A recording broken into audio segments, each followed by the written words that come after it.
Ready? And away we go!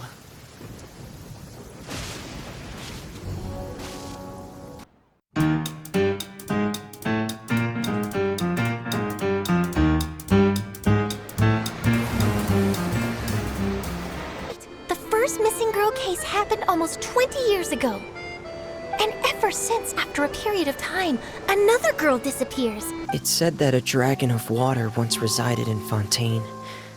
Though we don't know where the dragon went, every time it weeps, the skies will cloud up and pour out rain. Oh, before I forget, I want you to have this. Huh? Your vision? You're seriously just giving it away? I'm just worried that it could become uncontrollable again. I'd be pretty upset if it got in the way of my duel, so I think I'll be better off without it for now. I saw you all chatting just now, but it seems you still don't know who Monsieur Neuvillette is. Allow me to introduce you to Fontaine's Chief Justice.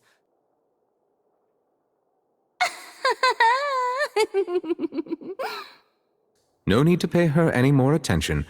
We may now enjoy the show. You never know what can happen in the blink of an eye.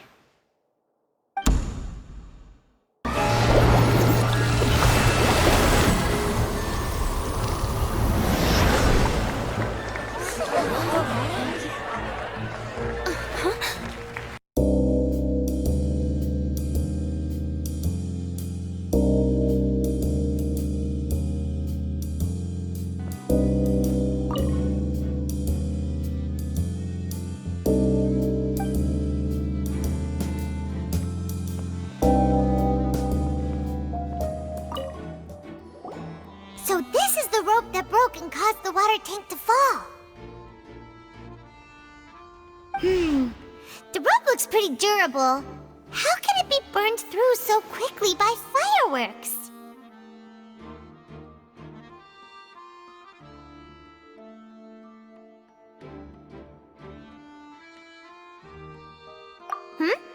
Why are you suddenly so serious, Traveler?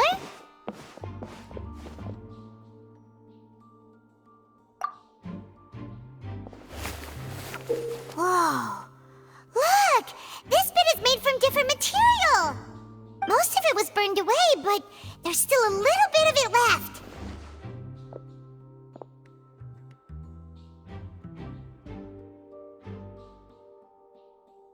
Huh. So if a rope meant to hold something was made with that kind of material in it, then that means... Wait! Why don't you write all this down? Let's take notes!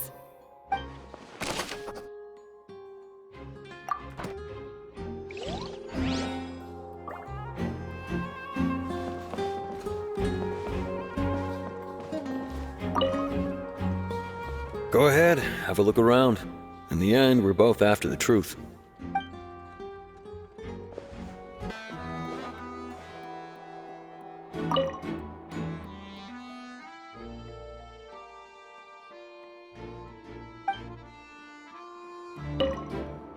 Lenny's still talking to the guards. It seems he'll have a lot of explaining to do. I think someone will be assigned to monitor us later, but that's alright. Hey, you! Yes, both of you! Over here! I've been keeping an eye on you for a while now. Huh? You mean us? That's right. If I'm not mistaken, you're also among those who wish to cut down the thorns and pursue the truth. No? And by the looks of it, you're not from Fontaine. Well, you're right on the more about that one, but who are you? Have you never heard of the Spina di Rosula? From mediating disputes and providing protection to solving conundrums, you name it, Spina di Rosula does it. And I, Navia, have the honor of being its renowned president. Though those who play by our rules call me boss. I'm Silver, her attendant. Pleased to meet you. And I'm Melus. Demoiselle's various daily needs and affairs are under my purview. Huh? Boss? Demoiselle? What gives with the names? Well, I am the second generation president. Malus and the others are still used to my previous title. My apologies, Demoiselle. Should you prefer, boss, I will endeavor to use that instead. No need. You don't have to call me boss. Just Navia is fine. Okay, if you say so. Not that we're members of Spina di Rosula anyway. All merely trifling details. Never mind. Now, back to the situation at hand.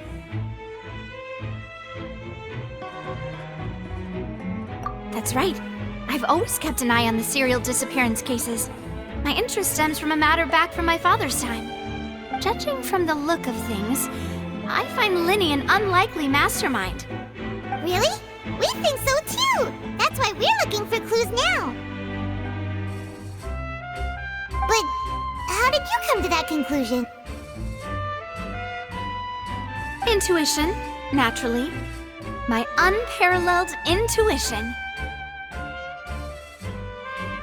Farina sure was quick to point the finger at Linny without any decisive evidence whatsoever, wasn't she? But that's not uncommon for her. If you remember, the Justice had to interrupt her and ask if she was pressing charges just to keep her from getting carried away.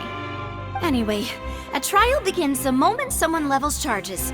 And, of course, there was no way Farina was going to back down in that situation. Sounds more like you just don't trust the Hydro Archon. Well, what's your opinion? I must admit that she can be interesting at times, but liking her doesn't mean that I'll blindly agree with her. All right, I've answered your question. Now, it's time you answer mine. Wait a minute! Did that answer count? Well, I say it does. But don't worry, you won't hear any pointless questions from me. In your opinion, do you think it's right to treat a trial like it's an opera?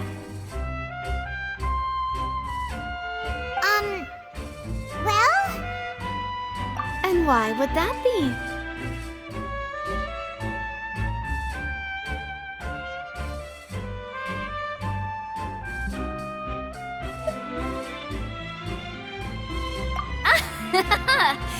See, Silver and Malus?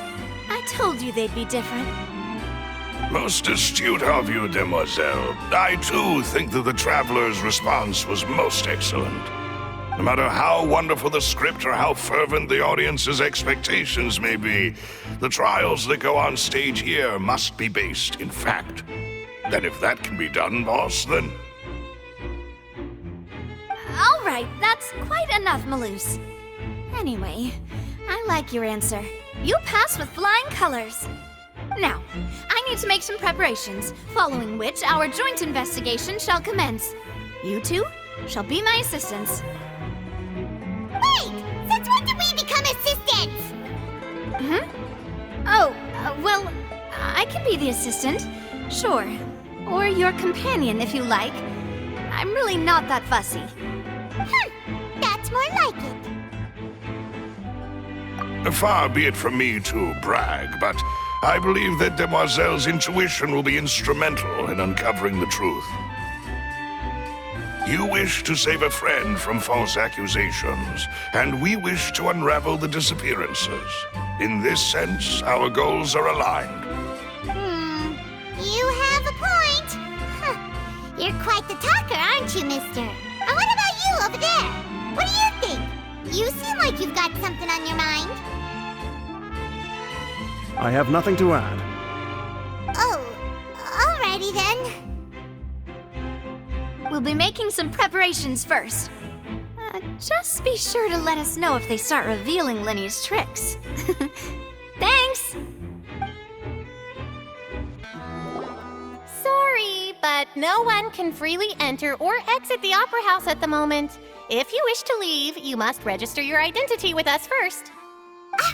No, we're not leaving. We're representing Linny and Lynette as attorneys, so we're investigating the case. Were you always guarding this entrance? Yes, after the Chief Justice gave the order, everyone coming in or out must undergo a strict inspection. So, the missing girl couldn't have left from here, at least, not from that point on. I doubt there was much opportunity then, either. How can you be so sure, Well, because I was in charge of security near the entrance at that time.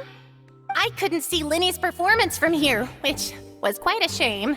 Just my luck. But still, I did not abandon my post, and I stayed put no matter how loud the applause was. If someone had so much as even approached the door, I would have noticed it, let alone if they had tried to leave. We Melusines are good at that sort of thing, you know. So, it's safe to say the girl couldn't have left through here. Alright, thank you for your help. This'll be useful info.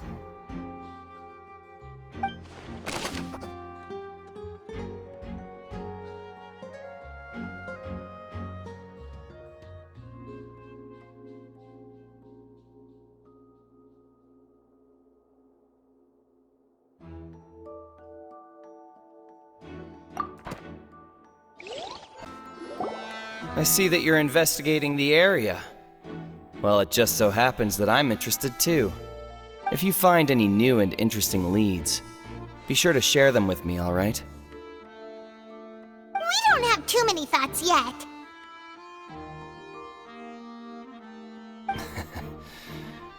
Then why don't I tell you my hypothesis first? The way I see it, it all started with that loud thud. The thud? Oh, you mean the sound that happened during the countdown? Yes, exactly. It wasn't terribly loud, but I suspect that most people heard it. It's just that everyone was awaiting the results of Linny's trick with bated breath, so no one paid it much mind. But now that the incident has happened, the thud has become an important clue. That makes sense. So, what do you make of it? I'm of the opinion that it may have been the sound of Linny's accomplice. Lynette, perhaps. Jumping atop the water tank or something like that. And when the pyrotechnics went off, she cut the rope, sending the water tank crashing down. But wasn't the noise we heard too loud for that? Perhaps the balance wasn't right, leading to a particularly rough landing.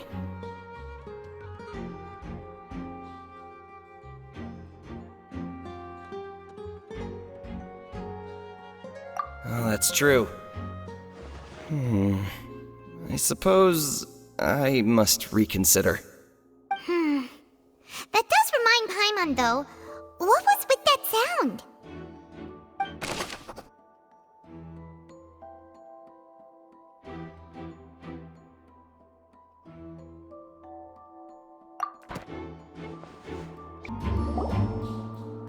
The investigation team has some new findings.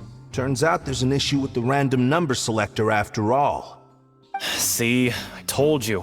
What if the machine picked some big guy's seat? You think the murderer would have still made his move then? Sorry to interrupt, but we're helping Linny and Lynette with their side of the investigation. What were you saying about the number selector? There's something wrong with it? You're trying to help them? That'll be a tall order. Linny used the machine to pick a random member of the audience during his performance, right?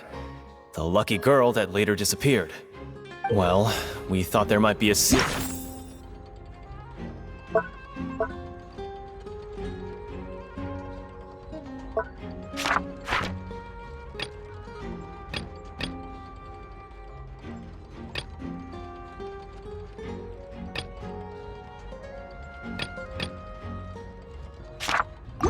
problem with the machine, so we had it taken away for further inspection. It turns out that the seat number it picked wasn't random at all. The machine picks that same number every time. I'm sure you already know that you have to make a reservation in advance to get a seat, regardless of whether it's a trial or some performance. In other words, Linny knew who would be sitting where from the very beginning. that much checks out, Lenny reserved our seats for us too. Bet you see why I was saying it'd be tough to make a case for Lenny. Even though it's bad for Lenny's case, Paimon had better write it down.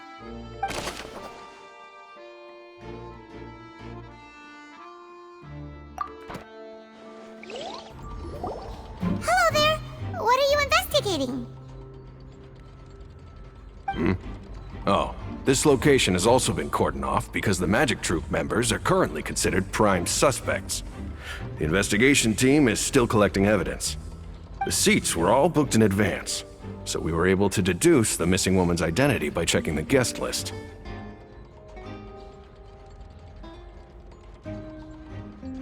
Sure, it's not like this is confidential information. We will publish it later anyway when we petition the public to help us find the missing person. Her name is Halsey. She's a painter from Fontaine who's made a bit of a name for herself. Apparently, she wasn't a regular at the Opera House, but she'd been feeling some pressure with her work lately, which made her decide to come see the magic show. The Magic Troop members all claim not to know her. We have looked into her social connections. It seems that she has no personal grievances or conflicts of interest with the suspects. Simply put, she wasn't related to the Magic Troop at all, which matches the features of the previous serial disappearances. Were the victims of previous cases also chosen at random? That's how it seems to us, in any case. Apart from the fact that they were all young women of around the same age range, there really weren't any other connections between them. Okay then. No need to be so formal. If you do happen to see the missing girl, please be sure to contact us. It is of utmost importance that we get to the bottom of these disappearances.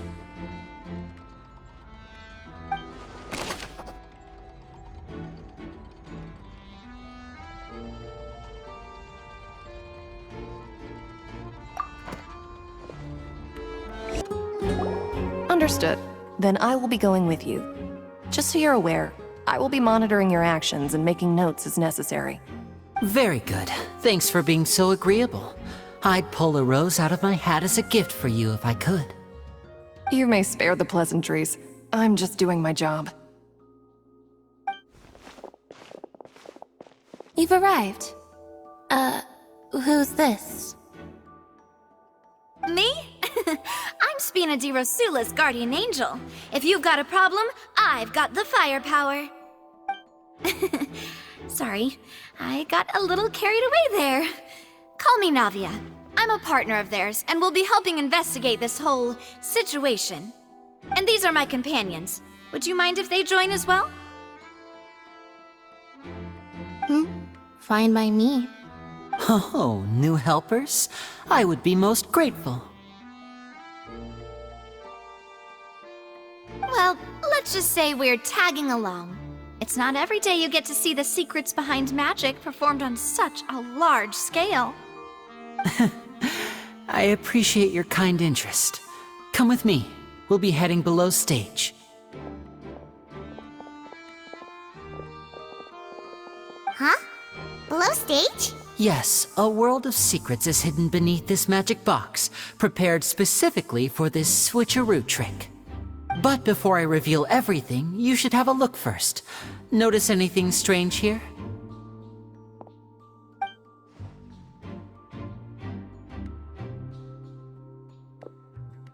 I'm not trying to be dramatic. Remembering the details of a trick will help you understand the methods used to perform it more easily. Huh. Weren't there balloons and other decorations here? Where did all that go? Ah, good eye. That said, you're still far from discovering the answer. The back? You mean the inside of the door? What's different about it, Paimon? Very good indeed.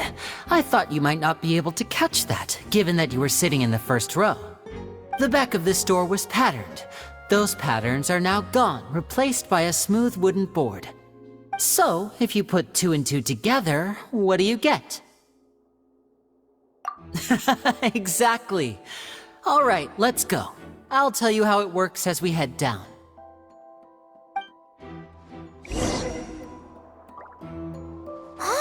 so there was a passageway under the magic box! I knew you'd figure out most of it as soon as you saw this place. The two magic boxes are positioned right above the two entrances of the tunnel. See this flatbed trolley? The box with the lucky audience member in it would be shuttled over to the other side using the trolley. This trolley can raise and lower and even rotate, ensuring that the box will face in the right direction. I see. So that's the purpose of the box inside another box. Precisely. The inner box would descend after the audience member was put inside and be moved along the trolley, all while the outer box would remain on stage as if nothing had ever changed. So that's how you did it! Once the box was lowered, the trolley would store some energy through this device here, with which it would complete the rest of the steps. The audience member would only be able to feel some slight movements in the dark, and by the time she walked out, she would already be back on stage.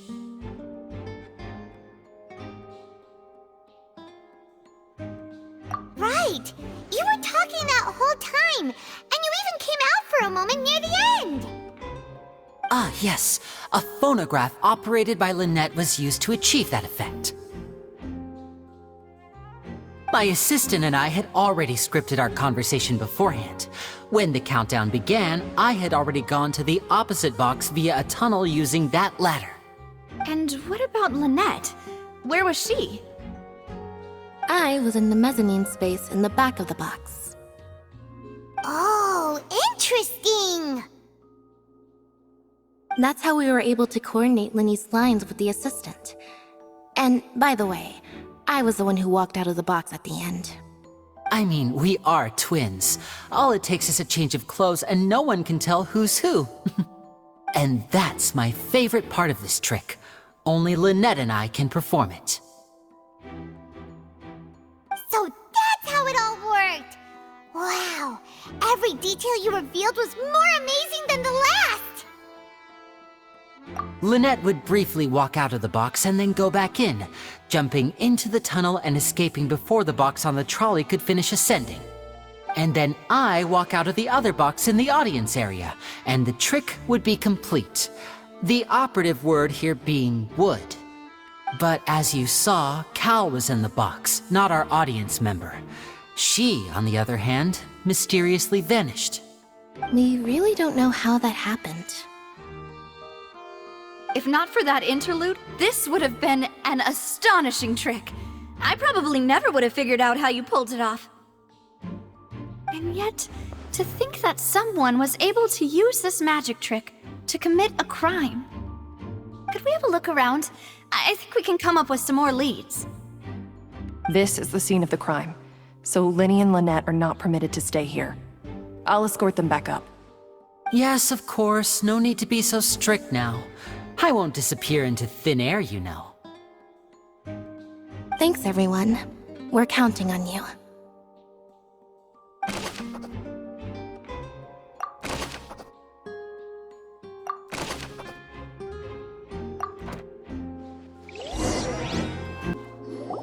Huh. What's this? Looks like a hook tied to the end of a rope. Huh? There's all kinds of odds and ends here. Perhaps it was a prop for a different trick. But why would it have been left here? Whatever it is, let's make a note of it first.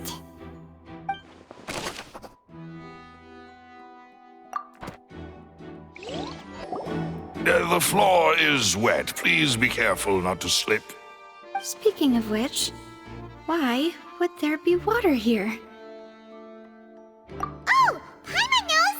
It's one of those tricks where you pour water into a jug and then flip the jug over only for the water to disappear? And here's a broken vase! Huh. Did the trolley knock it down while moving? That can't be. The trolley moves along tracks from start to finish. It couldn't have hit the vase at this distance. Let's Let's note this down too and think about it later.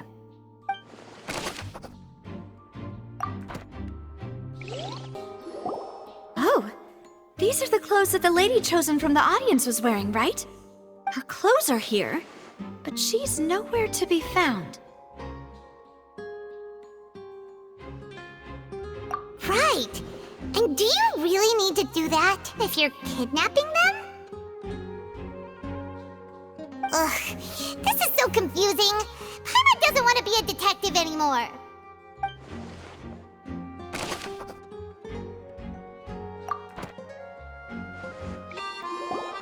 What is this place? It seems someone could fit through here. Huh. Could this have been the suspect's escape route? Alone, perhaps. But if they had to pull another person with them, the space would be too narrow. But there are no other ways in or out of here.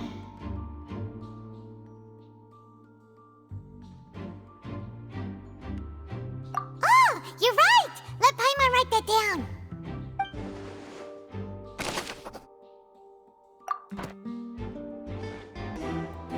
Well, we've ascertained the state of the crime scene. Let's find a place to sort out our findings once Malus returns. It seems to me that there are several things that don't add up here. Apologies for the wait, demoiselle. So, what did the guards say? Did the criminal escape through the vent? They believe the odds of that are very low, since the vent leads to the Opera House's basement. The guards have checked the area carefully. No one left through the basement during the performance or after the incident, and no one was found hiding there. So the tunnels become like a secret chamber then! You know, like the kind you usually see in novels! The plot thickens. Halsey's disappearance and Cowell's death are both quite inexplicable. No wonder Farina was so confident in her accusation. All the current evidence points toward Linny and Lynette. In other words, the charges are very likely to be upheld unless we make some considerable progress. Charges and then trial. So if the charges are upheld, they'll announce a sentence? That's right. This is how a trial goes in the Opera House. During the proceedings, the Chief Justice and the Oratrice will hear statements from both sides. That's right. This is how indemnitium is produced. The statements from both sides, the defenses from attorneys, witness testimonies, and even the audience's emotions will all be projected on the Oratrice. To put it simply, it's as if the Oratrice has its own will, and is a judge in its own right. This also precludes any kind of favoritism on the part of the Chief Justice. And not that this has ever happened anyway. Once both sides have finished speaking, the Chief Justice will make his final decision. This, too, will be used by the Oratrice as a reference. Then, finally, the Oratrice will be consulted by officials. The result it returns is the will of justice itself. Huh? So that machine is the one that actually decides? Paimon thought Neuvillette called the shots. In practice, there is very little difference. Both have always come to the same judgment, which is why people have great faith in the Chief Justice. Ah, yes, the guards also asked me to convey that none of us will be allowed to leave this place before the trial. Huh? Why? Because we've chosen to act as the twins' proxies. That makes us persons related to the case. They're concerned that we might be colluding with outside parties, or that we might find outside help to disrupt the case. And even if that were not so, it could prove problematic if we happen to spread key information about the case ahead of time. I'm ready to break out at any time. Whoa, whoa! There's no need for that! Paimon thinks they have a point! That said, are they providing food? Of course. I just hope you don't mind the lack of options. I'm afraid that catering to all tastes is not in the cards, nor is any guarantee of balanced nutrition. In that case, let's just sort out our findings together here. Pity. I was hoping to take you to try some of Fontaine's famous desserts, too. I mean, what better way to properly think through our findings than over some tea and sweets? Huh. Breaking out suddenly doesn't seem like such a bad idea after all. Just kidding, just kidding. Paimon will still do her best, even if there are no snacks. What do you mean, no snacks? Of course we'll have snacks. If we cannot buy some, then we'll simply make some. Huh? Here? But how? Understood, demoiselle. Everyone, please come with me.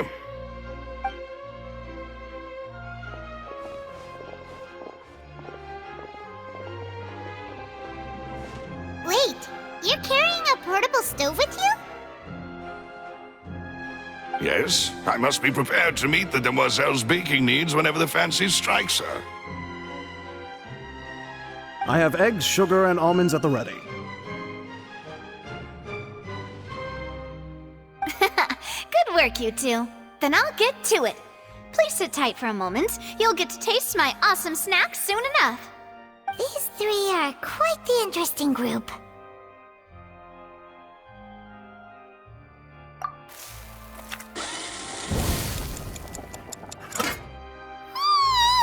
And Paimon thought it smelled good while it was still in the oven! Oh, it's even better now. Paimon can't stop drooling. From the way you had these two guys carrying all that stuff around, Paimon thought you'd have them do more during the baking process. But you ended up doing the entire thing by yourself! Beating the egg whites, grinding almonds, everything! I was applauding. And I was giving encouraging smiles. Paimon was just thinking, aren't you worried about getting your fancy dress dirty beating egg whites and baking like this? Well, I don't think it's carved in stone anywhere that fancy ladies can only read books, sip tea, ride horses, and play the piano. I just really enjoy making snacks. Don't underestimate beating egg whites, by the way. It's a real arm workout. You also need to beat them to just the right consistency, or your macarons will crack. Anyway, give these a try, fresh out of the oven. There's 3 for each of us. Only 3? Well, eating too many sweet treats might send all that sugar to your head. You wouldn't be able to think clearly about the case on a sugar rush, would you? Tea is ready to be served as well. This is Demoiselle's favorite, strong black tea with a floral fragrance that clears the mind and lifts the spirit. No need for concern, I'm merely doing as I should.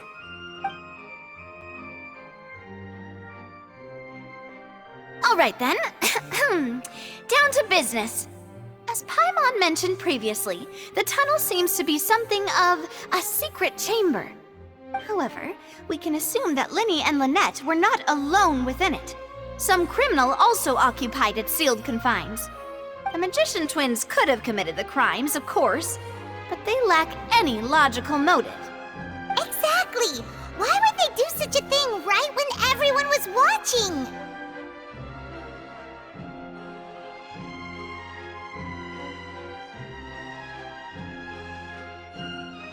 The flower vase and the thud we heard during the performance could indicate some altercation between Halsey and the criminal in the tunnel, resulting in the shattering of the vase, the discarding of her clothes, and her abduction.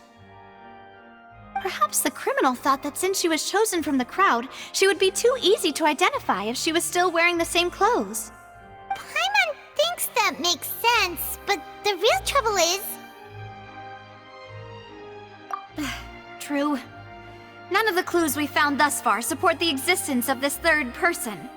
But the only people left to consider are both technically victims, whether it's the missing girl, Halsey, or poor Cowell. Huh. Could Halsey have secretly made modifications to the magic props in order to murder Cowell before making her escape? That's right. And even if she had tampered with the setup, she would need to understand the entire trick to pull it off. Nor does she have any motive. The guard said that she has never had any dealings with the Magic Troop's members. We're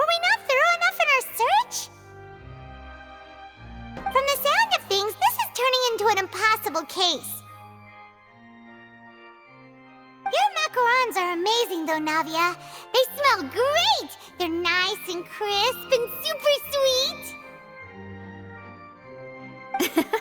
They are my specialty after all. And I see you've already had 5 of them. What? 5? Oh, that can't be right! Paimon only counted 3, honest! Please don't worry about it. At my age, a few less sweets might actually be a good thing. No! Being greedy is one thing, but Paimon knows how to count. Besides, Paimon knows that if she ate too many, then others wouldn't have enough.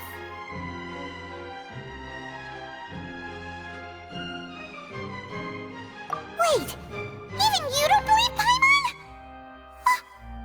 How could you? If Paimon ate those 2 extra macarons, then may they turn into stone in her stomach! All right, we get it. Well, I suppose one of us might have gotten too engrossed in our chat and eaten them by mistake. No big deal. Malus, set up the stove again if you would. Huh? What are you doing? Making sure everyone gets 3 macarons, of course. Exactly. We don't want to trouble you. As you wish, demoiselle. And I have the egg, sugar, and almonds. Well, this really is your hobby, huh?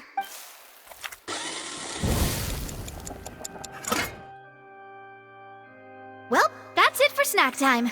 I'm going to have another look around the area. I don't know what we're looking for yet, but we've still got some time. As attorneys, I suggest the 2 of you think the case over again. It would be awkward if you got all tongue-tied on stage during the trial. Alright, thanks for your help, and for the snacks. It was nothing. A small task for the Spina di Rosula. Silver, Malus, it's time to go. I'll be back if I find anything new.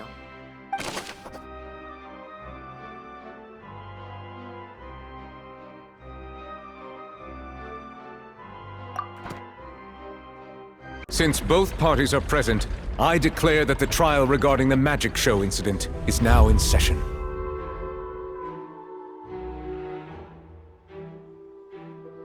Firstly, in order for the audience to understand the causes and results of the incident, could we please have Mr. Linney explain the trick?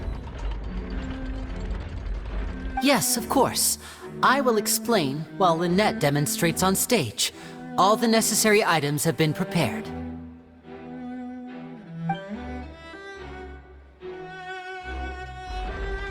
Thank you, Mr. Linney. In that case, I take your statement to be that you ran to and remained hidden within the magic box in the audience stands once the trick began, and thus could not have committed the crime. Is this correct? Yes, that's correct, Your Honor. In that case, I call upon the prosecution. Lady Farina, do you wish to refute his statement in any way? Why, of course I do. Allow me to take the first shot and break this case wide open. Mr. Linney is clearly lying. There is no way you could have been in the box the whole time if you were to abduct Halsey and murder Cowell. In fact, I'd say you were hardly in that tunnel at all. That is simply your hypothesis based on the presumption that I'm guilty. Oh, is that so? And if I may ask, what did you hear while you were inside your box? The roaring countdown of the crowd, of course. That's how I kept track of the time and built anticipation for the finale. And you didn't hear anything else at all? Nothing that might leave an impression of any kind? No, nothing. I see.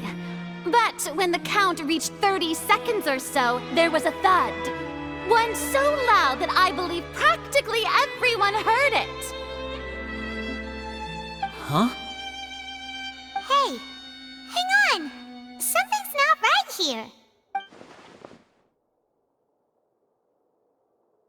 Yeah, I'm sure he could have heard a noise that loud from inside the box. I was right by the box, and I definitely heard the thud. Look at those scales. Could those mean... Well then, ladies and gentlemen, allow me to use the words of the magician himself. You never know what can happen in the blink of an eye. Indeed, it seems his alibi can also collapse in the blink of an eye. Of course, I have armed myself to do far more than smash your alibi. Confidence cannot go unfounded, and my foundations are rock solid. Tell me, aren't you and Lynette actually from the House of the Hearth? The House of the Hearth?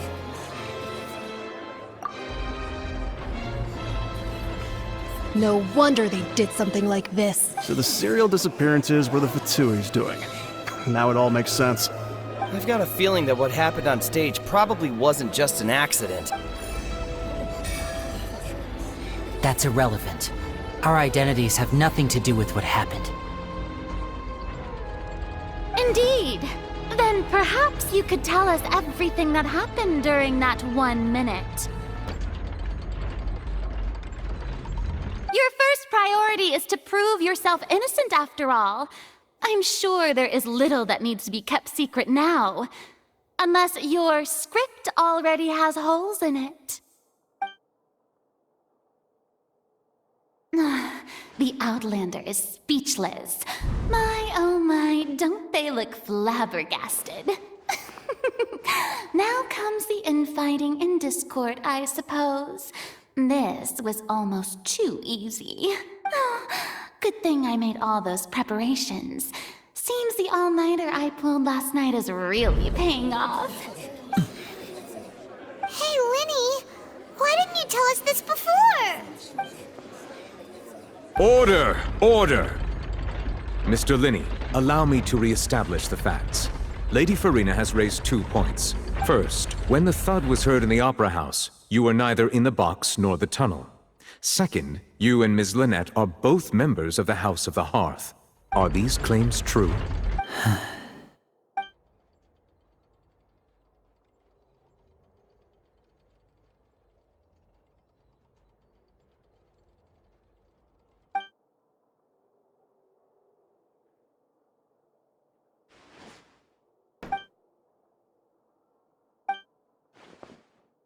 Please answer my question, Mr. Linney. I'm sorry. Yes, they're true, Your Honor. I knew it! Well, that's it. We might as well move on to the sentencing already. What should we do now? Granted.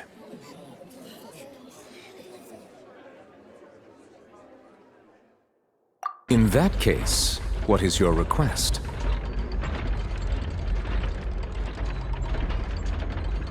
Is that really necessary? They're already as good as guilty. The defendant deceived their own attorneys. What is there left to discuss? Order! Order, I say! Your request is reasonable, and we shall adjourn. This trial will reconvene in 1 hour. So you would stick to Mr. Linney's defense even after knowing what you do now? You certainly have more professionalism than I thought. In that case, my dear audience, let's allow the joy of victory to steep for a little while longer.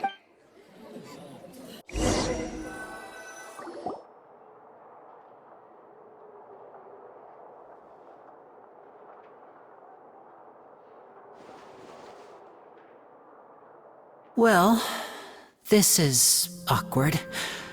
I didn't think the Hydro Archon would dig all that up. I'm sorry, Traveler and Paimon. Yeah, sorry. I'm very sorry.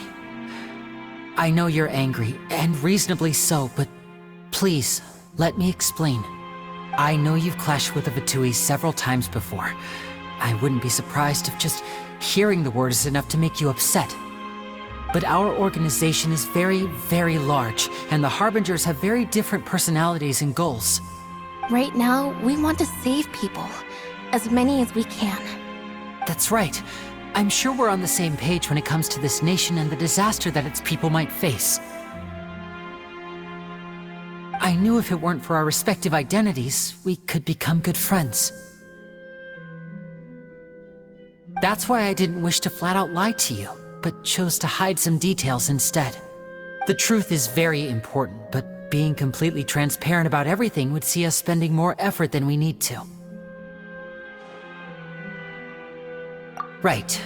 So, you be the judge. Heck, if I were you, I fear that I'd even struggle to trust me at this point. You met a Fatus who works as a magician, a trickster by trade. All by coincidence, too.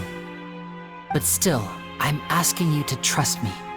I am no criminal. At least, not in this case. Sorry. Please forgive us. Well, you both say that, but...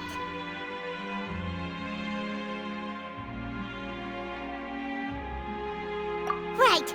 Let's hear your answer first, and no lies now! Of course. I'll answer any question you ask. We've been trying to find out how the Oratrice operates. We want to know why it has a consciousness. Why can it deliver sentences accurately? During our investigations, we learned that the machine's core is beneath it.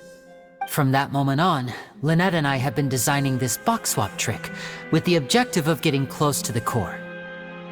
Is that why you needed a whole minute? That's right. In truth, the audience would take about 75 seconds to count down from 60, while I would only need 15 to get to the opposite box. So, after jumping into the tunnel, I accessed the Opera House basement via the vent, and went to investigate the room in which the core is stored. That air vent was created during the construction of the tunnel specifically to execute this step. Well, nothing. As soon as I reached that room and was about to investigate, I heard someone's voice. Which should have been impossible, of course. I was quite certain that I was the only one in the room. That voice seemed to recognize me and tried to speak to me. I chose to err on the side of caution and retreated the way I came. On the way back, I saw the broken vase and the clothes on the ground, but the countdown was almost finished, so there wasn't time to give it any thought. After that, the homicide occurred just as you saw. Well, that explains why you didn't hear the thud. Because of that prophecy I told you about, of course. We must know all we can about this nation's secrets in order to deal with that prophesized crisis. That's the only way we can save everyone. So, there you have it. The whole truth. I swear, I didn't hide anything from you this time. It was never my wish to proceed under this cloud of mistrust either. But like I said earlier, you can be the judge. If you want to leave because you don't trust the Fatui, there's nothing I can do to stop you. Well, Traveler, you decide. Paimon will follow your lead however you choose.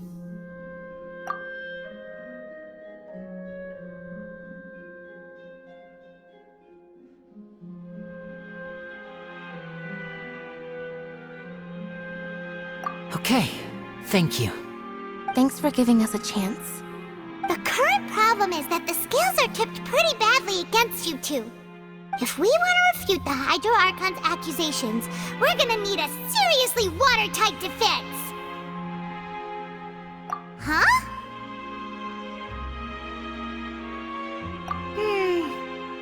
Oh, Paimon thinks she gets what you mean.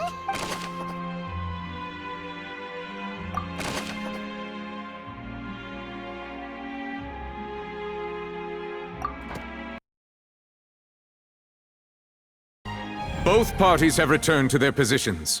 Let us continue the trial. Now then, if everyone would lend me their attention. At this stage, let's revisit that scene from Linny's perspective. Well, your denial is very strident, I'll give you that. But what proof do you have to back your claims? I see how it is. So this was all just a bluff. And here I thought you had something to show for it. But it seems you're still far from the truth.